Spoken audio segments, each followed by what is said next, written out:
V റൂട്ട്സിൽ വന്ന് അവിടെ ഇതുപോലെ ജനറ്റിക് കാര്യങ്ങൾ മനസ്സിലാക്കി നമ്മുടെ കുറവുകളും കാര്യങ്ങളും പ്ലസും എല്ലാം മനസ്സിലാക്കി ചെയ്ത് കഴിഞ്ഞാൽ പിന്നെ നമുക്ക് നമ്മുടെ ലോഞ്ചിവിറ്റിക്ക് ആയിക്കോട്ടെ നമ്മുടെ മുന്നോട്ടുള്ള കാര്യങ്ങളിലായിക്കോട്ടെ പ്രൊഡക്റ്റീവ് സൈഡിലായിക്കോട്ടെ ഒരു തരത്തിലുള്ള തകരാറും വരില്ലെന്നുള്ള കാര്യം 100% ഷുവർ ആണോ? കയ്യിലിരിപ്പ് എന്ന് പറയുന്ന ഒരു പരിപാടി കൂടെ ഉണ്ടല്ലോ. അതാ ഞാൻ പറഞ്ഞത്, അതുപോലെ തന്നെ ചെയ്താൽ അതെ, അത് ഡെഫിനറ്റ് ആയിട്ടും ഒരു സംശയം. ഡെഫിനറ്റ് ആയിട്ടും ഒരു കാര്യമുള്ളത്, ഇതൊക്കെ പറയുമ്പോഴും നമ്മളുടെ ഒക്കെ കൺട്രോളിലല്ലാത്ത ചില ഫാക്ടറുകൾ ഉണ്ടാവുമല്ലോ. നമ്മൾ എല്ലാം മനുഷ്യന്റെ കൺട്രോളിലാണെന്ന് വിശ്വസിച്ച് നമുക്ക് ജീവിക്കാൻ പറ്റില്ല. മേ ബി അറ്റ്മോസ്ഫിയർ വരുന്ന ഒരു ചേഞ്ച് ആയിരിക്കാം, നമ്മൾ അറിയുന്ന പോലും ഉണ്ടാവത്തില്ല. മേ ബി പുതിയൊരു മോൾഡ് നമ്മുടെ വീടിനകത്ത് ഫോം ചെയ്തതായിരിക്കാം. ഇപ്പം മോൾഡ് എന്നൊക്കെ പറയുമ്പോൾ പലരും ശ്രദ്ധിക്കാറ് തന്നെ ഇല്ല.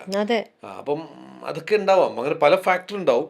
എങ്കിൽ പോലും വൺസ് നിങ്ങളുടെ ഒരു ജനറ്റിക് പ്രൊഫൈലിംഗ് ചെയ്ത് നിങ്ങളുടെ അതിനനുസരിച്ചുള്ള ഒരു lifestyle modification programme create ചെയ്ത് നമ്മുടെ ഹെൽത്തിനെ പ്രോപ്പറായിട്ട് മോണിറ്റർ ചെയ്യുകയും അതനുസരിച്ചുള്ള ഒരു ജീവിതക്രമം അനുവർത്തിക്കുകയും ചെയ്യുന്ന ഒരാളെ സംബന്ധിച്ചിടത്തോളം ഡെഫിനറ്റ്ലി അവർക്ക് ചേട്ടൻ പറഞ്ഞ പോലെ 100ാമത്തെ ബർത്ത്ഡേ 5 കിലോമീറ്റർ ഓടി വന്നിട്ട് നമുക്ക് കട്ട് ചെയ്യാൻ പറ്റും. ഉറപ്പ്.